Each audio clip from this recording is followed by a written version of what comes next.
have a very high rise when it comes to divorce and separation. And so today we've come to you as a full house psychologist. This is Allsmiles Therapy Center, karibuni sana, and thank you so much to our clients out there. We've come today because we really want to talk about this institution by name of Marriage Institution. What is it? But before we even go on, let's get right from the beginning. Marriage, before you say I do, starts right from the dating stage. So with the team of psychologists here, 𝗣𝗀𝗼𝗀𝗃, I think I'll throw it to you. Tell us more of the things that people should be able to know during the dating era. Are there any red signs that now people later on come for therapy and we start realizing when we add the dots going backward, these were the signs that were there?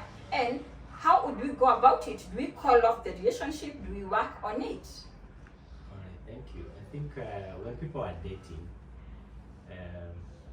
typically people are at their best behaviors, because they're more or less trying to create an impression on the other person. And if during that, interaction, during that relationship, there are some things that you're finding that are a bit off, there's some red flags that you're noticing, and you ignore them, you can be sure that once you get into marriage, it will get worse, because you don't date people to change them. So those are some of the issues. So it's important for you to be able to see during dating whether this is a person that you can actually settle down with and live for the rest of your life. Oh, that's quite interesting. And Kate, what are the things that we need to really look on? There are many, but I think first and foremost is, marriage is built on trust, honesty, transparency. I think for me, if you get to see this person is not honest, whatever they say today, the following day is different, there's some contradictions here and there, I think then that foundation will be shaky. So just the issue of honesty, transparency, communication, it's very key as a foundation of a good marriage. Wow. Harriet, are there things psychologically related that may happen to one even in their upbringing and come later on to affect their marriages, and how does it come up during the dating stage? Yeah, thank you, Teresa. The home is very instrumental where one is brought up, because within the four walls, a child is able to observe, imitate, and then model what is happening in the home. So if there's trauma in the home, if there's violence, if there's abuse, that child takes that habit, behavior into the real world, and that may come to affect their relationship.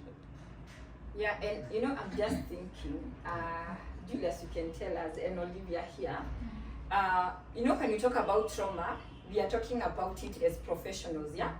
Let's communicate to that man and woman out there, a lady out there and a young man, they are already in their dating stage.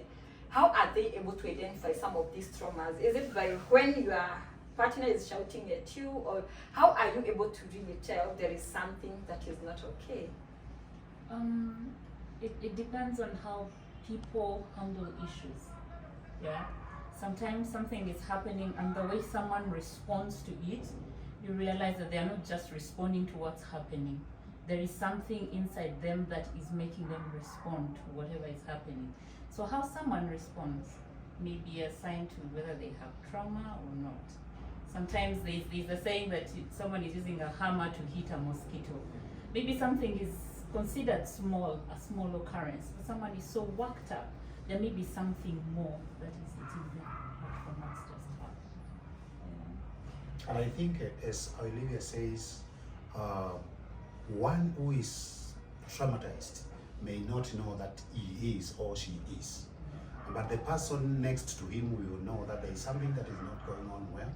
And therefore, that's why they need help. They need to consult professionals so that they can be bailed out, they can be helped to come out of trauma. Because if they don't, then it is going to affect the whole of their relationship, whether it is before they marry, premarital, or after they are married, all their life, it will still come out to affect the family. Wow, and you know, when we are talking about traumas and all these things, else I'm just thinking about this person when you are dating and they are behaving in some funny way, and maybe they're the people, quote unquote, mama's kid, daddy's kid. Is that a sign of trauma, and does it mean this person really need to fix themselves even before you get into marriage institution? And I'm also thinking, in a scenario where we are dating and some of the things I'm saying is we need to meet, and the time you're supposed to meet, it's actually your time, you know, for duty and all that. So I do not want you to go to work because I want all the time by myself. There is something, when people are dating, they normally talk about this person, how do they say, like, they are looking for me, they are all over calling me now and then, like, yes, they're so obsessive. How would you relate that, and like also pinning out to some of these things, the real signs that they are happening? There's definitely a problem there in terms, and for us we normally say in terms of attachment, there must have been an issue in terms of how that child or who that person related with the caregivers as they were growing up. So you tend to be insecure or secure, and those are some of the styles that the person could be exhibiting at this time, and needs to come and consult and maybe have an assessment done to identify what exactly is that person's attachment style, and if it's insecure, then what do we need to do to resolve these anxiety, avoidant or dismissive tendencies that you may be having. So definitely you wouldn't ignore if somebody is always looking for you or searching, and it's definitely a telltale sign that that person needs to come for therapy. Oh, wow. Marianne, is there anything like changing for someone? I don't think you can change for someone. You can only change for yourself.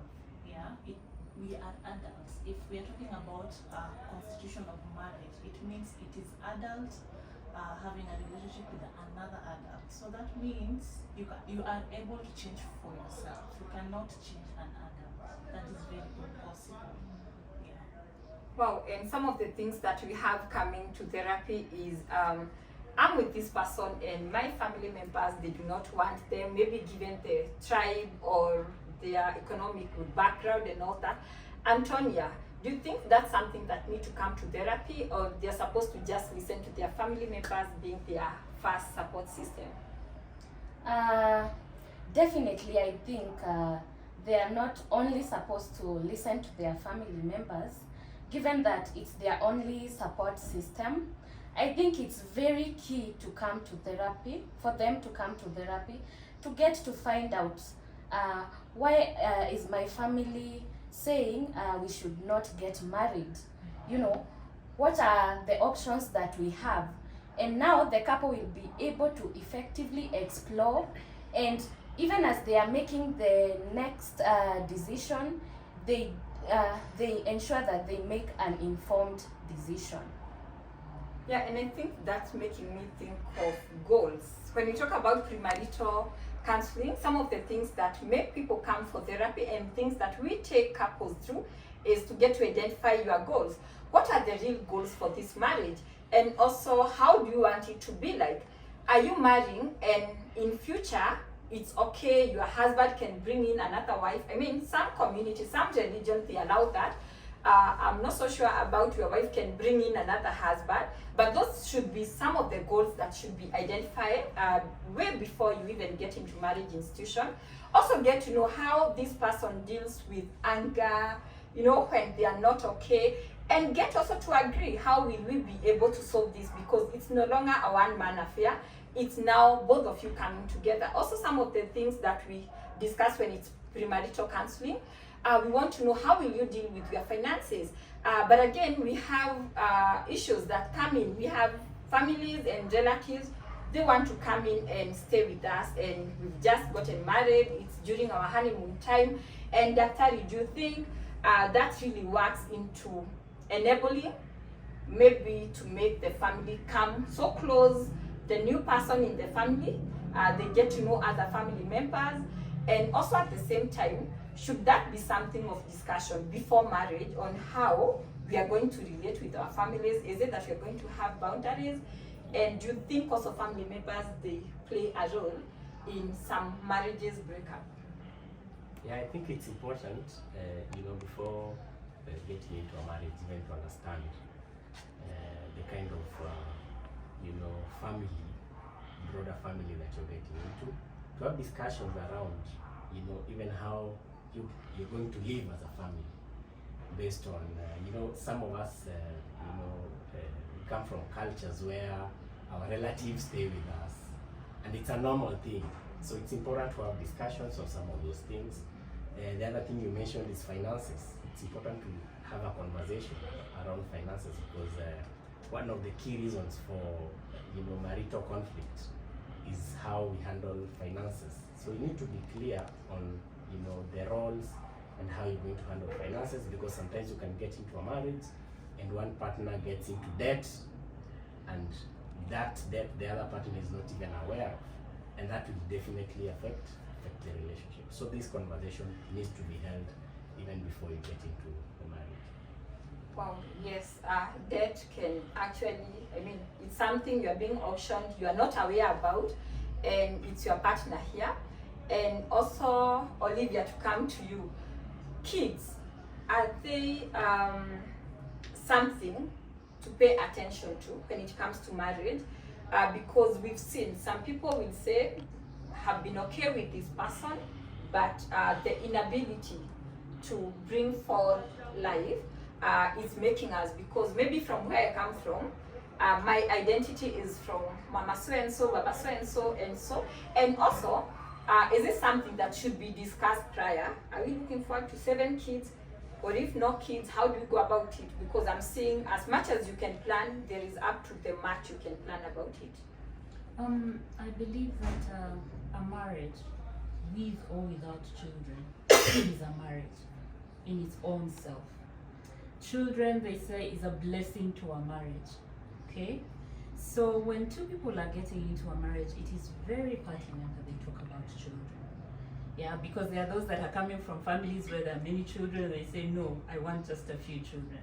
There are those who are coming from families that had, maybe this person is just alone, and they had loneliness in their family, so they want a crowd around them. So those are things that they have to talk about, because children are just not children. They are also financial, they have a financial implication.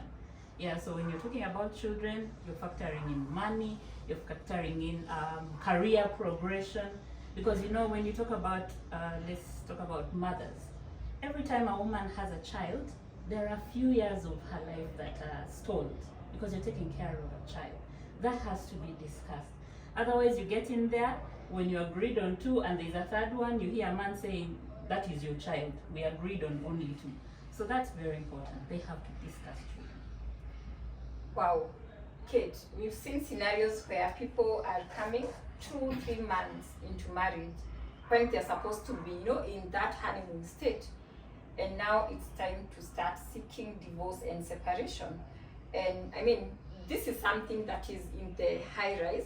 So you can give more insight on that, and also a relationship between today's marriage and back in the day's marriage. Okay, thank you, Teresa. Yes, unfortunately, we have marriages that are lasting a month, 2 months. And for me, I think Dr. said something very crucial about goals. People come into marriage for various reasons. Some will come into marriage for what it ought to be, companionship, just that someone around you. But others would have different goals. So when these goals are not very clear from the word goals, so you find that day number 1, there is already conflict. And so that would be one of the reasons. The other one is conflict resolutions. Among other things that need to be discussed is how we manage conflict. There are those who want to handle things there and then. There are those who want to dust to settle down, and then they can address the issue. So when conflict management, conflict resolution is not very well agreed upon, then you may find people getting into this particular space. I think another one would be roles and responsibilities. It is a key thing in marriage because just to tie it with your second question, I think previously men and women were prepared very well. This is the role of a man in a marriage, this is the role of a woman in a marriage. And so they went there without any conflict. But today, you know, modernity and you know, all these things that are there, and people are picking up value system and beliefs, you know, from the media and from the West and everywhere else. So you find the aspect of roles and responsibilities. So people would get into a marriage setup, and the lady would expect the man, say, to step in the kitchen.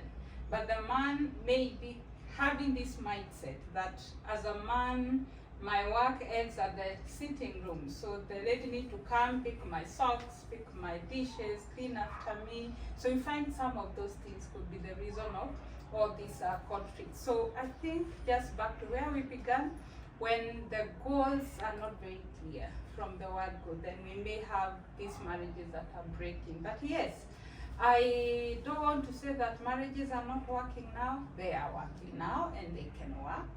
But the preparation, and that's why we are doing what we are doing here, to educate people, to educate us that with the right foundations, I believe marriage is beautiful and marriage should work. Yes. Wow, a marriage should work. Antonia, what happens when this is not the person that I married? I mean, 10 years later, 15 years later, this is not the person that I married, and so I want divorce. Yeah. Well, if you get married and years down the line you get to realize this is not the person you married, first of all, is just to ask yourself, is it the fact that this person changed, or is it that they were hiding this all along? It's very important to ask yourself that question. And now this is where therapy comes in. Before making that important decision, you know, to divorce, it's very important for you to, you know, get psychosocial support to see, are these differences that we have, can they be reconciled, you know, and, you know, explore your options in therapy before making that crucial decision. Wow, Dr. to come back to you. We have many young marriages that bleeding out there and suffering, where one partner feels like neglected, the person is not here, and how most describe it is, I am no longer loved the way I would want to. My feelings, nothing about me is ever done, neither paying attention, and they're just there because of maybe the kids, because of their identity, and which voice as professionals should reach out to these people? Are they the people maybe with the problem, or is it the partner? And do we even have a marriage setup in such a case? Yeah, I think those are some of the issues that we are noticing out here. You know, and what's important is that if you find yourself in a situation where you're not happy with the marital arrangement that you're having with your partner, it's important to seek professional help. It's important to have these conversations. It's not. There's no need of keeping quiet and suffering in silence, blaming yourself, because some of these things happen because, for example, if you have situations where even when we talk about change, we all grow old, right? A woman can bear children, and of course there's some physiological changes, and that should not be a reason, for a person to feel like they no longer deserve to be loved or to be respected. So some of these things can be brought to therapy and discussed, and they can be resolved amicably. Wow. Julius. Yes. Our religious institutions, they still have a part to play when it comes to our marriage institutions. And how is it in connection with the psychological issues that comes in? A scenario where for Christians the Bible says, is it Proverbs 31? Oh, is it That's Proverbs? one woman. Yes, now that one, there is some expectation. And do we still have that woman? I absolutely do not know I do not know about others, but I want to believe each and every religious institution, they really have a part to play.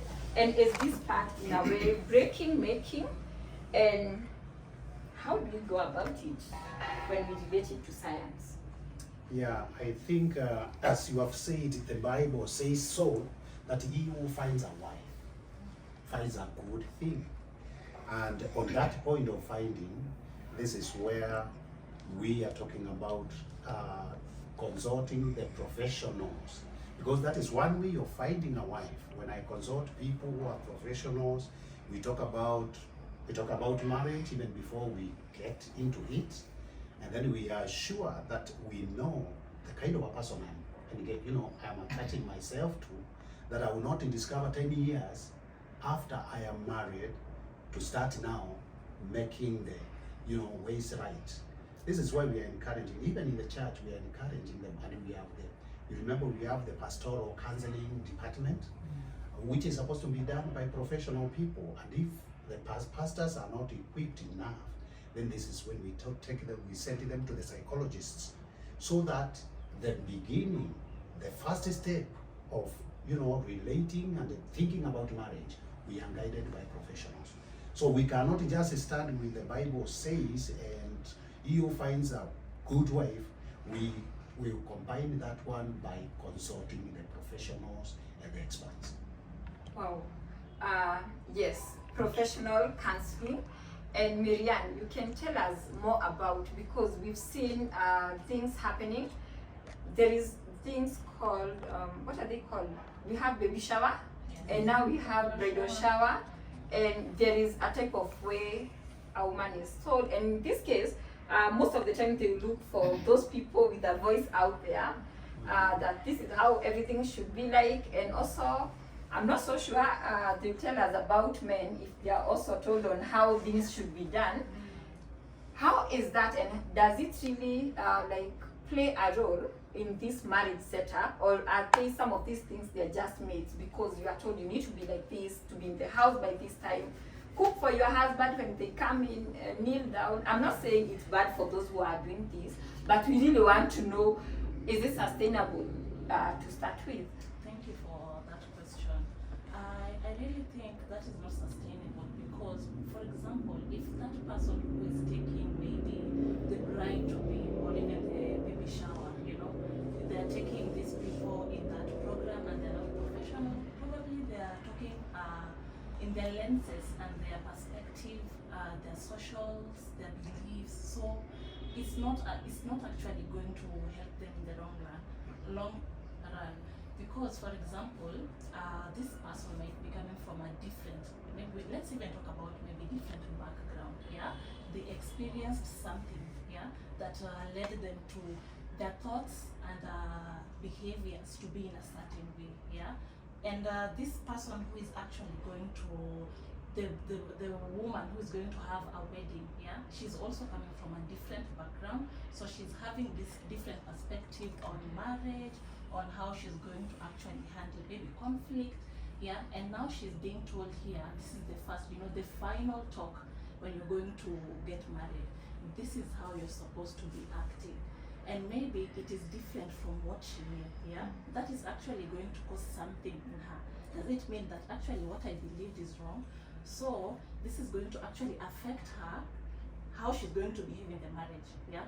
Sometimes she could be actually behaving from what she knows, maybe probably the marriage parents, how the parents related, and some other time, maybe if that doesn't work, now she's going to think about, actually, the talk that I was given, I was told that this is what I'm supposed to be doing. And probably even that person is coming from another perspective in another background. And it is worse if it is not a professional, When we say people to come to actually therapy, professional help, we are talking about, we are going to help you according to you, according to your background, according to your knowledge, according to your perspective, your beliefs, it's not actually us, it is you, you know. So, and there are so many things that actually leads you to who you are, you know, your views, your beliefs. So it's actually according to you, not from what we know of our values. So definitely that is not going to be a long-term help, yeah. It's going to be actually for short-term, and probably it might even cause some harms in between, you know, because some confusion, yeah. And that's why we tell people always and always, number one, seek professional help. Yes. Wow. Elsie, there is a saying that is going on that you meet the love of your life when you are with your husband or with your wife. I don't know whether that you've come across that. Yes, that you meet the love of your life when you are with your husband and with your wife. And it's so unfortunate that people are normalizing that. And it's becoming normal. So you are married and now you meet the love of your life. And now, how can you break it as a professional in that case? Yeah. Yes. I think that for me that's a laziness of sorts. Mm-hmm. Because by the time you chose the one you're with, at that point, it was who you wanted. Marriage is work. That's the thing that people don't want to understand. It is the saying of the grass is greener on the other side. But you know, you do not know what's making that grass green. The owner is working hard. Yeah, so for me, I think that's lazy. No, you do not meet the love of your life after you're married. You marry the love of your life. You keep the fire burning. You work at it day and night. Yeah, so that they keep growing. We're supposed to grow each other in marriage. But because people keep on tearing each other down, what is outside looks more attractive. So I don't agree with that. I concur with you. I concur with you in that when you meet, marriage is based on friendship. You meet as friends. So if you're going to be friends, then you'll be helping each other to become better versions of themselves. And where there is trust and commitment, definitely, then you can work on it, help each other become better as you go along. So yeah, I agree with you. It's actually a statement of self-justification. When one knows that you made a mistake at the very beginning, you did not start well, and therefore now that you have been married 15 years, you are now calling us for a wedding, and then telling us that I am now meeting the love of my marriage. You're not meeting her. I mean, you met her a long time ago, and if there was a divorce, you would have divorced a long time ago. So it's a statement of self-justification. It's not right. Daktari, do we say this is cheating coming in a more modernized, baptized name, that you meet the love of your life when you're still married? Because I think it comes to that point where we need to call out if it's cheating, is cheating, or at what point do we draw the line with whatever the voices out there as now professionals? Yeah, I think those issues point to a certain issue that is in our society, certain narratives that we pick from social media, that we pick from the internet, and we try to implement them in our lives. You see, each relationship, each marriage is unique in its own way. One of the challenges I think I've seen is whereby people go to the internet, pick a statement, and come and implement it in their relationship. So one may go and say, oh, women are stupid. So he comes and starts to treat his wife like he's stupid. And the woman maybe will also go say, oh, men, are dogs. Then she'll come and start treating her husband as a dog. Obviously, we now have conflict in those relationships. So what's important is that we really need to evaluate ourselves and make decisions that are in our best interest, not necessarily to please people on social media. Even when we talk about posting your spouse, a person goes, hey, me have not been posted. How come you haven't posted me? Someone else is posting, and then it brings conflict.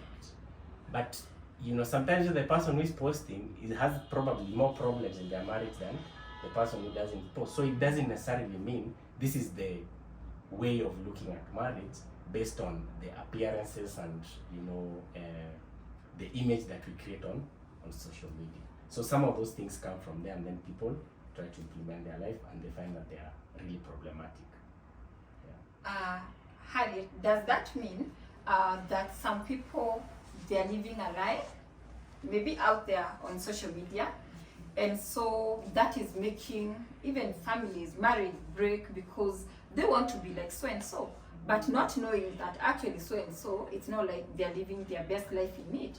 And is there a role that social media, now that we're in the world of tech, is playing in our today's marriage?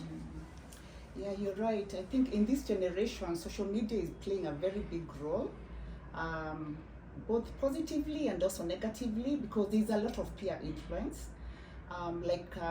There's this trend of open marriages where people are saying we can be in the same house, but you have your relationship, I'll have mine.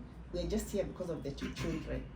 And also there's a lot of influence from the Western world where there's a lot of co-parenting. We've seen the divorce rates have gone up. So there's a lot of negative influence. So it's up to, we as psychologists, we psychoeducate our clients to be able to, we empower them to make their own decision based on their own circumstances and not to get influenced by the peer pressure around them, to be real and genuine with themselves. Kate, is cheating the end of marriage? No, it's not the end, but we can't ignore, allow me to use a strong word, the damage that it can cause, because marriage is built on the foundation of trust, and so when there is cheating, that foundation is shaky, it is broken. So I need to mention that it is not the end, but it requires a lot of work, and a lot of work from both parties.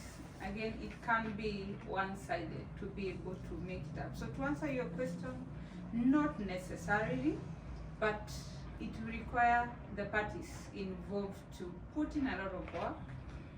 It requires going back to the foundations.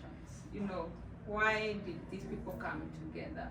What was that cemented this union? What was that was shared by the two people? So it requires basically going back to the foundation and working again. And then to the person maybe cheated on, to the person cheating, let me start with that. So I think they will need to do a lot of work to be trusted again. Honestly, they will need to be very patient because it's beyond saying sorry. You know, there's a notion that I said sorry, and so you're supposed to embrace and pick me up and we carry on like nothing happened. No, there's work that needs to be done. They need to help the person they have offended build the trust again, be able to just to get to that point of connecting again. So it's not the end, but there's work, and I feel the person, the offender, need to play a very critical role in helping the other person rise up again and be able to move together. But to the offended as well, yeah, they will need, and then I look at it as loss. You know, we talk about loss and just think it's grief. It's a loss to the person that has been offended. So it's appreciating it's a loss and allowing themselves professionally be helped through that particular loss. So they need to, you know, go through the emotions, you know, the anger, the shock, the denial, and anything and everything around any other loss. So it's a process, but I believe with the help of professionals, with commitment, the word here is commitment of both parties, such a marriage can be saved, and then they go on again. We've had cases where even after cheating, the two people are able to work things out, but it is work that needs to be put into it. But that marriage can be saved. Yes, that marriage can be saved. And what we are saying as professionals is that cheating has nothing to do with the other partner. Cheating is just one person's affair. They intentionally decide, this is what I want. It has nothing to do with you, because society has made it be, what did you do for him or for her to go out and cheat? No, because we believe communication is very, very important. So if there is something that is not okay in the family, you should be in a position to talk about it. And you know the right avenues, you know the support system, and cheating should not be one of the way to cope with it. So let's not normalize what is actually abnormal, because it's not. Cheating is not fashion, is not the trendy, is not the thing. And Olivia, maybe we can just talk about this cheating and this other person becoming, you are here, but now you become like the victim. What did you do for your wife, for your man to go out there? And so they also start going through a journey of self-guilt. Maybe he cheated with someone who is, you know, petite, and I'm like this. So someone is always out doing workouts, or maybe they're even, you know, cheating the way they look, the color and all that, because that person is darker, chocolate, lighter, so I want to be like them, or because I would rather resign and all that. We can maybe talk more about that. Okay, like you said, someone deliberately chooses to cheat. Whatever happens in a marriage that makes things go wrong are things that can be sorted out, like you said, with communication. Yeah, so whoever cheats indeed decides to do that. The painful thing indeed is that cheating somehow changes the other partner. They start blaming themselves, they start asking, what did I do wrong? How did I write it? Like you said, it could change how a person sees themselves. But it's important that for the cheated, I guess, to reaffirm themselves. Yeah, if indeed there are things that are not going right in that marriage, they have to be put right. Okay, but I believe that whoever is cheated on should not carry the blame for being cheated on. Also, the person that cheated should be willing to take responsibility. That instead of sitting down and solving their issues, they chose to run away with someone. That does not make the bad things that are happening go away. They have to be faced head on.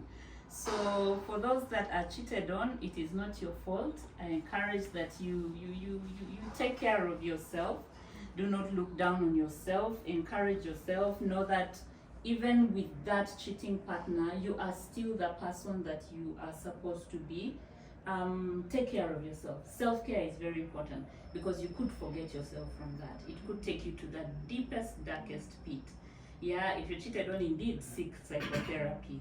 You will be reaffirmed, you will be helped in many ways. Yeah, you have. And also, as we conclude on cheating, Daktari, we've seen scenario where, wow, we've been able to talk about it, you've forgiven me.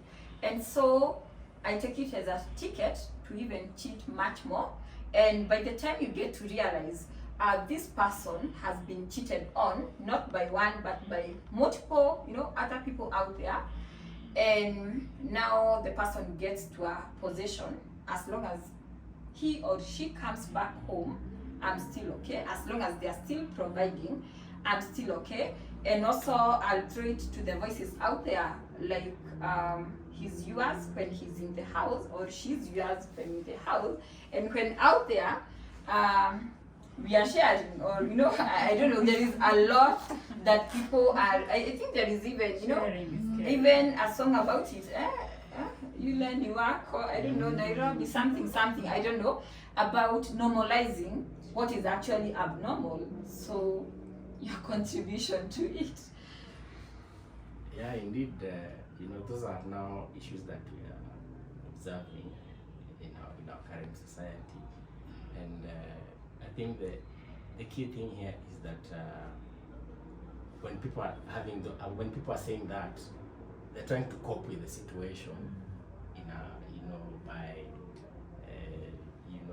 trying to say that like, they don't care, or it's okay, or something like that. So what's important is that for this individual, their well-being is important. So one of the key things is that we need to focus on yourself and try to understand whether this is actually having an adverse effect on your well-being, so that now you're able to make decisions based on what is in your best interest, as far as your well-being is concerned. So that's why we encourage people to seek help for such issues. Wow, it's been a great conversation. And so our psychologists, as we end this, we can give a parting shot. And in this is divorce a solution? And we have an alternative to it. And at Allsmiles Therapy Center, we encourage, before you say enough is enough, we are here, seek professional help, come, we have a talk. Harriet, you can start us off, as now we go like this, by, as we call it off. Is divorce the solution, and we have alternative. Okay, thank you. What I can say is that I think divorce is an easy way out. So it's important to work on what you already have, because if one does not work on the issues, probably it's a communication breakdown, probably it's lack of assertiveness, conflict management, stress management. These are life skills that we are able to empower our clients so that they're able to solve the issues, as opposed to running off to another relationship. It's like carrying a baggage, you still have a communication problem and you carry it to the next relationship. So that will just form a pattern, and that's why you're seeing people moving from one relationship into another instead of working on the real issues on the ground. And that's what we are here for, to help you, to take you through that. Thank you. Well, I agree with Harriet. Divorce is not the solution. I think that the same things that will make you divorce, even when you move to the next relationship, they are the same issues which will lead to differences in this relationship. And that's why we find like people moving from one relationship to another, or moving from one marriage to another, and thinking that there is actually the one, but that is not the truth. You get to work on yourself first, work on what is, underlying issues. Therapy provides a lot of self-awareness. You get to learn about the blind spots you never knew about yourself, and you get to have a lot of those aha moments, understanding what could I be doing to contribute to the differences that we have with my partner. So I would say, before making this big decision, come for therapy. Yeah, thank you. I also concur with them. Divorce is really not actually the solution. It's actually you trying to avoid the situation. And that could actually mean it shows maybe some characteristics maybe that you have. Maybe that is how you actually deal with conflict, or that is how you manage your conflict. So seeking therapy is one of the way you can actually, it could help you deal with the problem, which is the divorce, and even work on yourself to understand actually what really happened, when did it start, what happened, what was actually the part. Because when it comes to marriage, I know we normally do a lot of blaming, he did it, she did this. So what was actually your part? You actually realizing this was my part will actually help you if you want to go to the next relationship. You're going as you are aware now that this is how I acted, and this is how this is what I'm going to do to help me. Maybe if I am in the same situation again, I will maybe act better. I will act like this. We'll even have different solutions. But something that I will actually pinpoint, we've talked about premarital counseling. What normally actually matters also is how soon do you go to this premarital counseling? Is it now that the wedding is next month and then you start this month? This is when now you want to start to know your partner. Choose to actually go to this premarital counseling, even when you've met, try to find a professional who can help you understand each other better. This is a stranger, you don't know this person.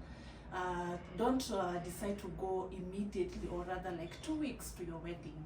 Yes. Thank you. Definitely. Thank you for that. I do concur. Divorce is not the option. There's a better option. Working through the issues. We say in marriage that 69% of the issues we go through in marriage are perpetual.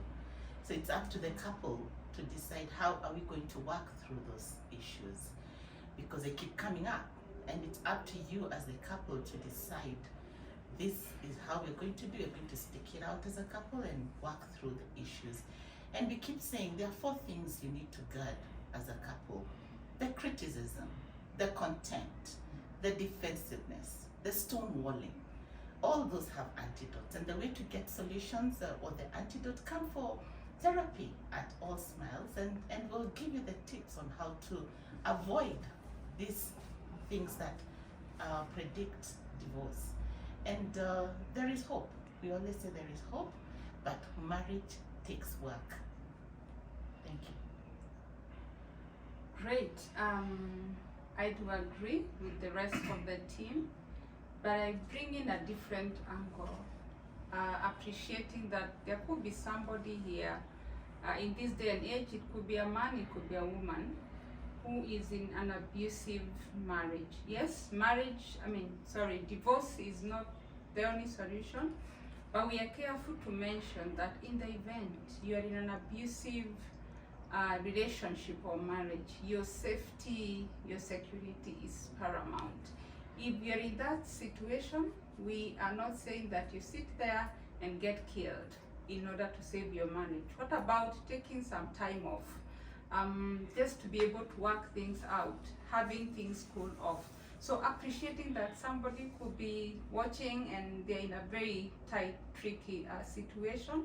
So if that is you, just take some time off for your own safety, the safety of your children, the safety of your partner, and work things out. And then after that, you can be able to come together and then have your marriage work. So where there is threat to life, it's important that you take time off to just work things out when you are in different positions. But like my colleague says, I add it by saying marriage works, but it is work.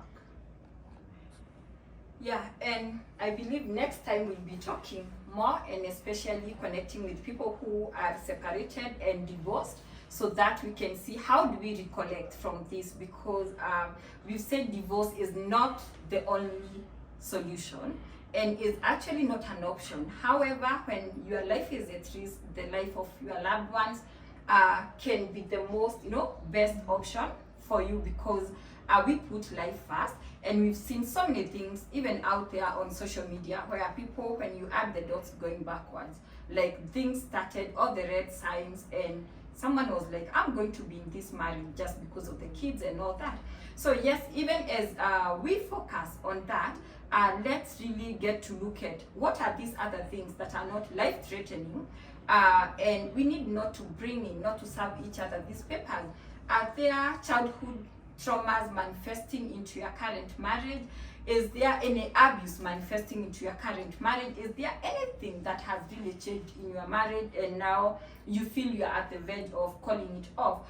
Before you make that straight decision, because what we've seen, and like I'm saying, and like a situation where someone, there is a threat of life, is we also have regrets after divorce and separation. Yeah, so we are not here to tell you go divorce, separate, then you come back and we try and nurse these regrets. Are we able to have effective communication? Are we able to just communicate and we all agree? Because there is a reason, and the very first reason that made both of you come together should still remain. And when you are even in your worst, you should always remember that first love and the main purpose. And when you live to the purpose, definitely you are going to make it. And just get to know, it's very much normal. We will not sit here and tell you that marriage is just a bed of roses, no issues. No, even with your own siblings, you'll still have fights. This is someone not your blood, but just get to know how are you able to manage that. Thank you. We are here, in conclusion, we are here as Allsmiles to tell the listeners that we are professionals and we are ready to work with you. If you have any issue concerning marriage, we are saying that divorce is not the only solution. I concur with my friends and my colleagues. We are ready to receive you and walk the walk with you to discuss your marriage, right from where you begin to the real marriage, and even discuss the children and whatever matters are supposed to be discussed in marriage. So don't lose hope and divorce, because a divorce is confirmation that you have lost it and you have given up. Do not give up. Thank you. Thank you very much. I know we've talked about premarital counseling. It's what we always talk about, but I'd urge couples to normalize post-marital counseling. Yes, that after you have gone, sometimes you're not even listening in the premarital counseling because you're all in love and all that. But as you get into marriage, you realize it's not as rosy as it's assumed to be. So as couples, we urge that you normalize post-marital counseling, and Allsmiles is ready to give that to you. When you come to that place when you're not agreeing, when you cannot see eye to eye, that doesn't mean that that's the end of marriage. That's why you should start on the divorce. No, that's a time for you to reflect, to find a professional who can help you put together the templates you've come with from your families of origin and just form one template that can guide you in this marriage. We do that at Allsmiles and we welcome you. All right, so for me, what I would say is that, like she said, just what she said, let us normalize having these conversations. Let us not wait until it's, there are irreconcilable differences. That's when we come to, we try to seek help.